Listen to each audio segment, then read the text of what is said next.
If you're someone who often skips social events, you probably don't make a big announcement about it. You just quietly say you can't make it. But what people don't see is how much thinking happened before that decision. You didn't just randomly decide not to go, you imagined the whole night in your head first.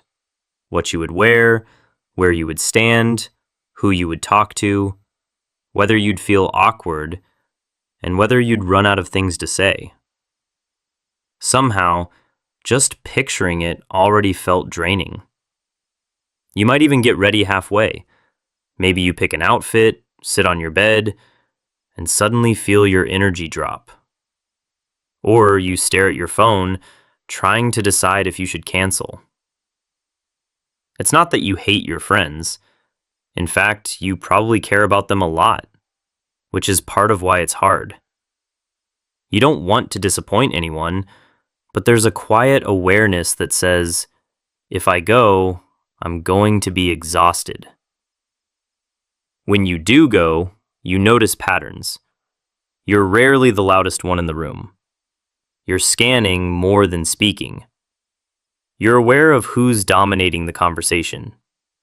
You think about how you sound when you talk, replay jokes in your head before saying them, and wonder if you're being too quiet, too serious, or not interesting enough. Even if the night goes fine, you go home and replay parts of it anyway. Psychology explains this without labeling you as broken. Research on introversion and sensory processing shows that some people naturally take in more social information. You don't just hear words, you hear tone. You don't just see smiles, you notice when they're forced. You pick up on small shifts in energy that others don't consciously register. That constant awareness isn't dramatic, but it's steady. And steady mental effort adds up. Neuroscience studies show that people who are more socially sensitive often have stronger activity in parts of the brain connected to empathy and self-awareness. In everyday terms, this means your brain reacts more strongly to social input. Loud music isn't just background noise, it competes for your attention. Multiple conversations happening at once don't blend together, they feel chaotic. Your nervous system can shift into alert mode faster, even when nothing is technically wrong. By the time everyone else is warming up, you might already feel overstimulated. Behavioral science adds another layer. Your brain learns from experience.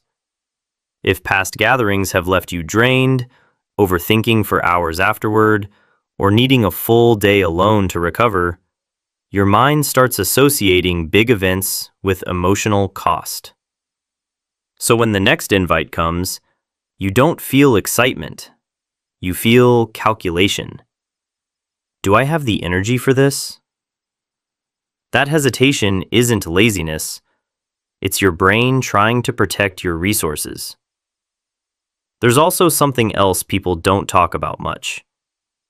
If you ever felt out of place growing up, even in subtle ways, your nervous system may stay slightly alert in groups. Attachment research shows that small signs of exclusion can stay with us. So when someone interrupts you, doesn't respond enthusiastically, or shifts their attention away, it can affect you more than you expect. You might not show it, but internally, you feel it. Over time, your body starts preparing for that possibility before you even walk into the room. That doesn't mean you're antisocial or lacking confidence. Often it means you feel deeply and process deeply. And because you process deeply, you need more recovery time. Many people who skip social events actually crave meaningful connection. They just don't want it in loud, crowded, high-pressure settings. They prefer smaller groups, one-on-one conversations, and environments where they don't have to compete for space.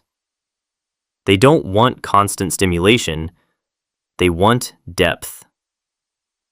What makes this confusing is that society tends to praise the opposite. Being busy, social, and always present is often seen as healthy and desirable. So when you need space, you might judge yourself. You might push yourself to go just to prove you're normal, and then leave early or go home feeling even more drained. If this sounds familiar, there's nothing defective about you. Your nervous system simply works differently. Some people recharge by being around others. Some recharge alone. Research consistently shows that temperament differences are real and stable. You're not imagining it. Your energy system just has limits that look different from someone else's. Skipping a social event isn't automatically isolation. Sometimes it's regulation. It's recognizing that if you force yourself into every room, you'll eventually burn out and become resentful. It's choosing quality over quantity. And if you've ever felt that mix of relief and guilt after canceling plans, it doesn't mean you're selfish. It means you care about people and your own limits at the same time. That tension is very human. You're not distant, you're selective. You're not cold, you're careful with your energy. You're not broken, you just function differently.